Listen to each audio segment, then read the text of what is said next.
Welcome to the very first video of this channel. Today I'll be featuring a tutorial on how to play the Shadowlands dungeon Sanguine Depths in Mythic difficulty. I will be showcasing every boss mechanic and the most important trash abilities you must be aware of. Keep an eye for a volatile trap, which can be identified as a red bear trap on the ground. For these mobs, try to stay on their back if you are a melee DPS, because they will deal a lot of damage if you are in front of them. For the first boss of this dungeon, Crixus the Voracious, there are 3 main abilities you must pay attention to, 4 if you are the tank.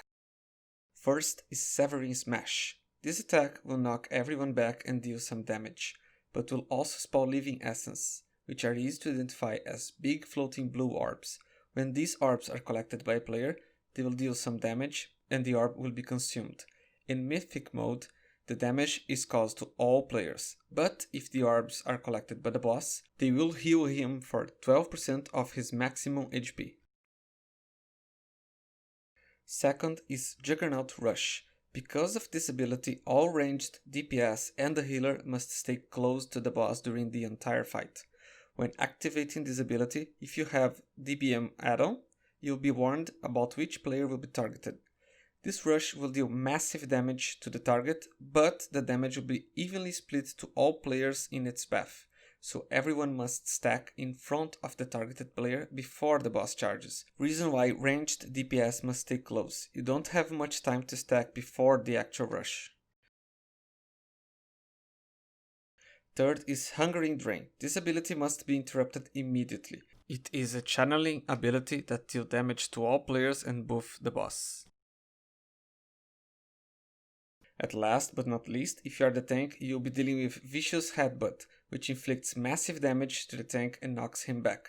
For this reason, your back should be very close or touching a wall at all times, so you don't have to deal with being knocked back.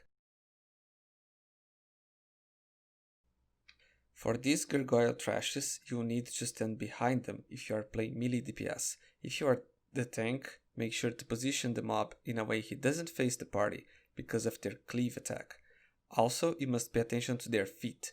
When you see a brownish swirl beneath you, it means the earth spikes are about to strike. These will throw into the air, interrupting, casting and dealing heavy damage.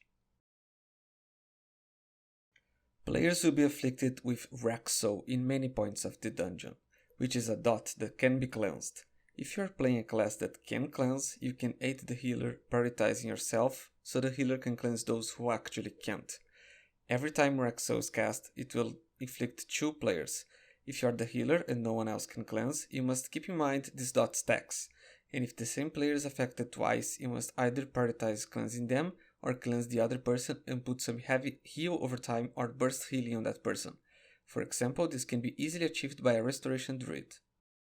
The chains are movement restrict abilities that will also inflict damage over time, so spells like Paladin's Blessing of Freedom will actually cleanse them, both the slow and the damage.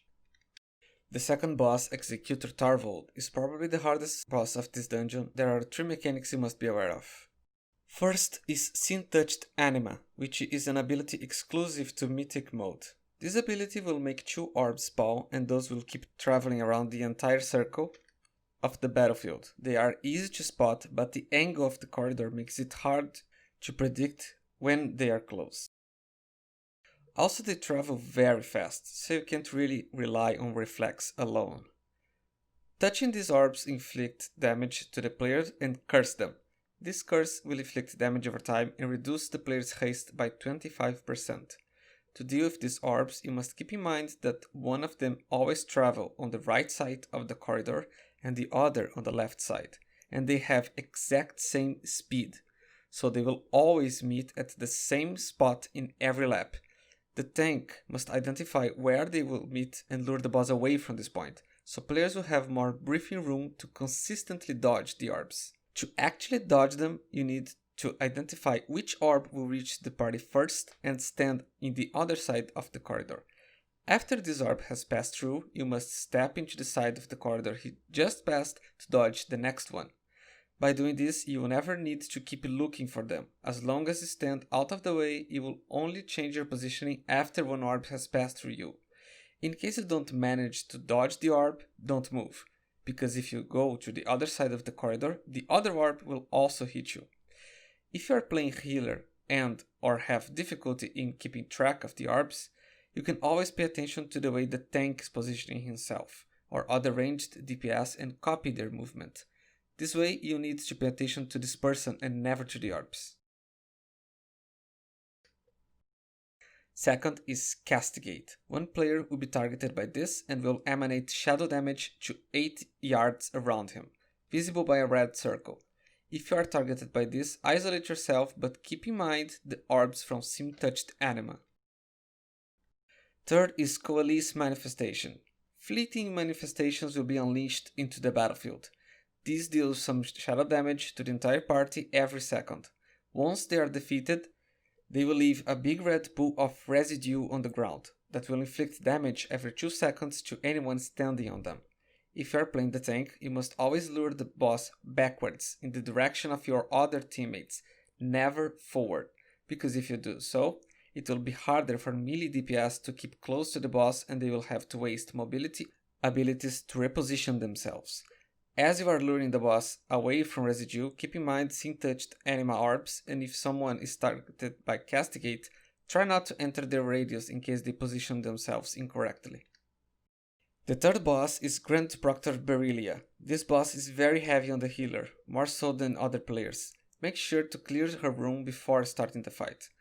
As a healer, you require to save your most powerful AoE healings for crucial moments. These are the mechanics you must be aware of. Rite of Supremacy.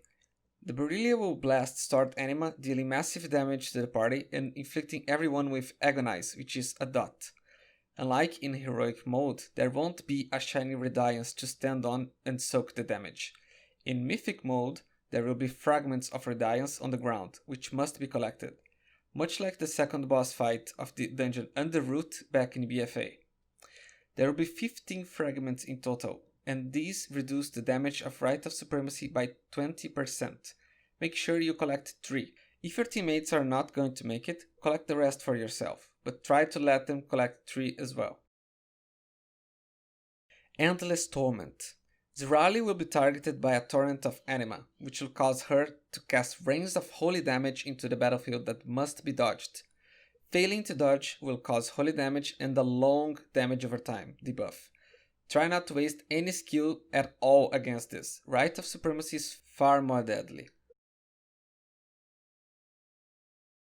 Iron Spikes. She will summon 4 Iron Spikes to impale the tank over 2 seconds. They deal massive physical damage. After defeating this boss, the tank or the healer preferably will have to pick up Shiny Radiance. This will give the player the ability to use the skill, which will create a shield that reduces damage taken by 65%. Keep in mind dying drops the Shiny Radiance. This ability will be required to face the last boss. During the first 2 packs of monsters, depending how your party damage is, you can activate Shiny Radiance on both packs. If your damage is too high though, use it only on the first pack.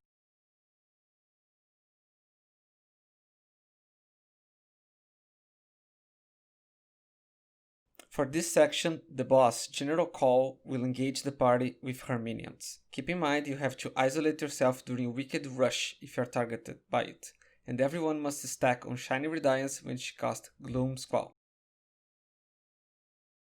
For the last fight, we will need to reduce the boss HP to 50, not 0%, and it will start at 70, so abilities like Execute will be useless in this fight.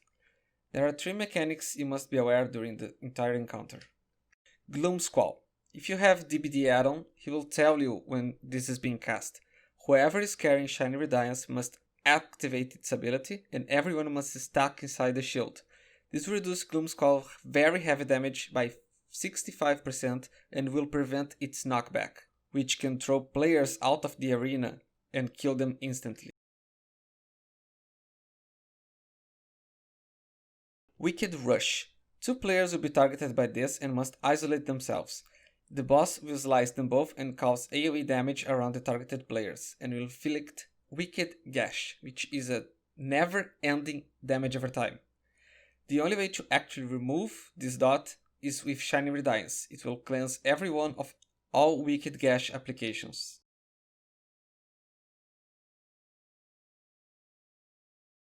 Piercing Blur. You see after images of the boss preparing a beam of physical damage in a considerably large area. Unlike in Heroic mode, there won't be one beam. In Mythic mode, there will be 3 beams which will cover the entire battlefield, but they don't go off at the same time, so you must move close to the first that appears, wait for it to shoot, and move to where it was.